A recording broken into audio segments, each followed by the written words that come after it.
আমরা এই বাংলায় গত 15 বছর ধরে দেখছি আমাদের উপর কিরকম অন্যায় হচ্ছে। সোনাক্ষী, মশলা কোথায়?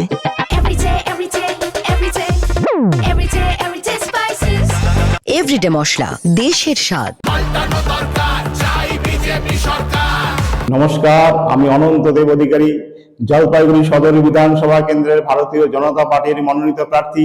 আমাকে আপনারা দুহাত তুলে আশীর্বাদ করুন, আমার উপর ভরসা রাখুন। আমি কথা দিচ্ছি, জলপাইগুড়ির সার্বিক উন্নয়নে কখনো কম্প্রোমাইজ করবো না এবং আপনাদের পাশে সদা সর্বদা পাশে থাকবো।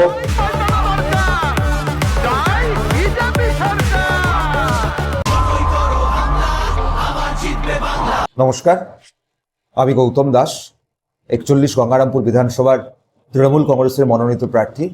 আগামী 23 এপ্রিল এই বিধানসভা নির্বাচনে বাংলার উন্নয়নের ধারাকে অব্যাহত রাখতে মমতা বন্দ্যোপাধ্যায়ের উন্নয়নের সকলকে সামিল হবার আহ্বান জানিয়ে ঘাসের উপর জোড়াফুল চিহ্নে আপনাদের সকলের সমর্থন এবং সকলের ভোট প্রার্থনা করছি।